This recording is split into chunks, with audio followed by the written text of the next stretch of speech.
welcome to my channel. I really hope that you will subscribe, click the notification bell down below if you want to see content about goals, mental health, and overall little tips and tricks that I do to cope with my world. And yeah, soon to be yoga certified teacher and meditation, so hang in there. I got you. I will be there. Not there yet, but I will be.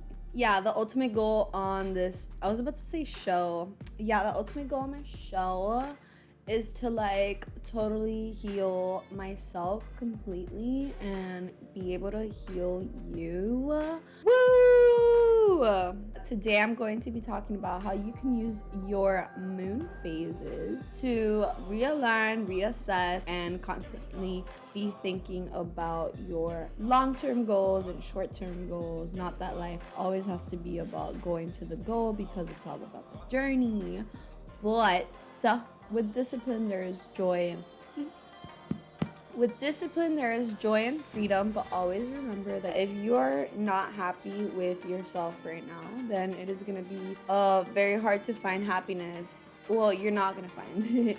You're not gonna find it in items, in material, in another person. Yes, these could be nice accessories, but if you are not happy right now and you don't think you're enough right now, then you need to reevaluate your thinking process, because assuming that there is no peace right now is the fault, because there's always peace in every moment and there's always brightness in every moment. That is why yoga teaches to learn how to be not attached with the outcome and reliving that, and just doing you and being yourself and doing the best that you can in that moment. And that is what life is all about, just being the best that you can.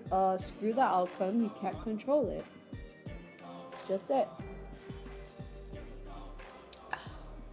Today, I wanted to talk about how I use the moon to reassess and reevaluate my choices and what I'm doing in my life and how I'm living my everyday life. And you don't have to believe in astrology to follow the moon phases. I feel like there has been a whole disconnection on how we even came up with calendars. We came up with calendars by observing the moon and observing the sky, essentially. Our ancestors told time with the sun and the movement across the sky. Women knew when they were pregnant because the moon was like, hey bitch, I don't see you bleeding. That does not compute. And yeah. And then pretty much everything. What do you mean? What do I mean?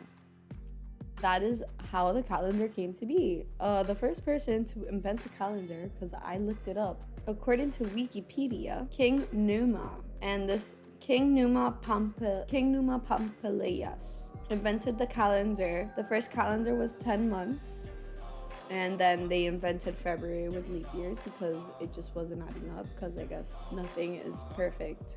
You hear that, God? Okay, I enjoy using the moon versus the whole waiting for a whole year to put goals down on a piece of paper. I'm probably gonna forget about it within 2 to 3 months, and then that's what happens to everybody. Everybody just kind of drops out of it and they forget their goals, or they're like, oh yeah, next year, you know what I mean? So that's not what we're here to do today in my club. Okay, you are going to set your goals and you're going to get off the hamster wheel that the government has provided for you. Okay, get off that. We don't want that. We want more CEOs. We want more thinkers. Okay, stop being a sheep. Stop being a sheep. That's all I gotta say. So yeah, instead of waiting a whole freaking year to reevaluate your goals and see what you didn't do, you can assess your goals and follow the moon phases. And if you do happen to fall off your goal, you forget, you get lazy, you got tired, you party too hard, life happens. It's part of it. It's part of it. If there's no balance, then it's chaos. Somehow finding balance within the chaos lessens the chaos. I want to say that you do not have to be pagan or a witch, or you don't have to. This is not about that. okay? Just putting it out there. You don't have to listen to the astrology of the moon, the sign of the moon, the new moon, the phases of the moon. So you would use every new moon to write down your goals and what you're going to do for those next 2 weeks, because a new moon happens every 2 weeks and a full moon happens every 2 weeks. You have 2 new moons and 2 full moons within 1 month.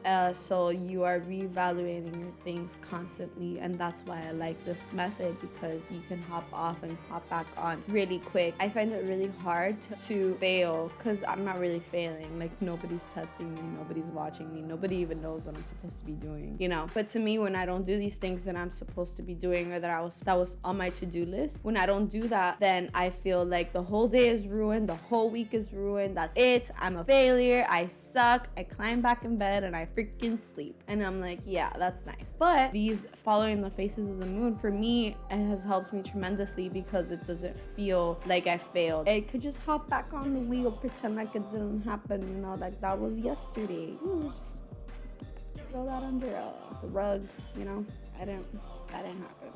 So on your new moon, you would write down your goals, see what you're gonna do and how you're gonna accomplish them as the phases go on. So then you can make this fun too. It could be like a little mindful thing. You can go outside, get in tune with like the earth, get in tune with your reality. You know what I mean? Well, yeah, so the theory is that while the moon is waxing, then you're growing and it's growing, and we're doing it right.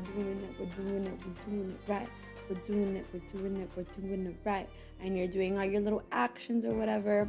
And then you finally get to your full moon. And the full moon, I like to use it to give thanks to whatever you want to be grateful for, really. It's really nice habit to give thanks, because you tend to forget what you have already in search of what you think that you need and what you have to give thanks for. I find that also giving thanks at first is hard, because you don't really know. You're like, what am I thankful for? As you get into the habit, those lists become super easy, and it just kind of rolls off the tongue at that point. But when I like to give thanks, and give thanks to what I have, and acknowledge that what I have is okay, and that I'm happy. So yeah, as the moon starts to wane, this is like your time to kind of use to rest, because you can't be go all the time, and you need to give yourself that time to rest, compose yourself. It's kind of like sleep, but you know, not sleeping, you're just kind of resting with your actions, and be a time to do your planner, do your journal, do your to-do list, do all the things that you need to do during the time of the waning. And then bam, the new moon is back around, and you're here, you're ready, you're set your intentions, what you're gonna do, what you're gonna accomplish. And if you didn't accomplish it, well, then you could try again in 2 weeks. Yay. Okay, so that is my video. And if you're watching this right now, you're also really cool. I really appreciate all the support that I can get. And I really appreciate anybody who clicked on this. And yeah, I say goodbye, farewell to you, my friend. Bye, guys. Thank you so much for watching. I hope that you have goals that you care to accomplish. Or if not, this video was freaking pointless. Bye. Take only what you need, never more and never less. Don't be greedy, bitch.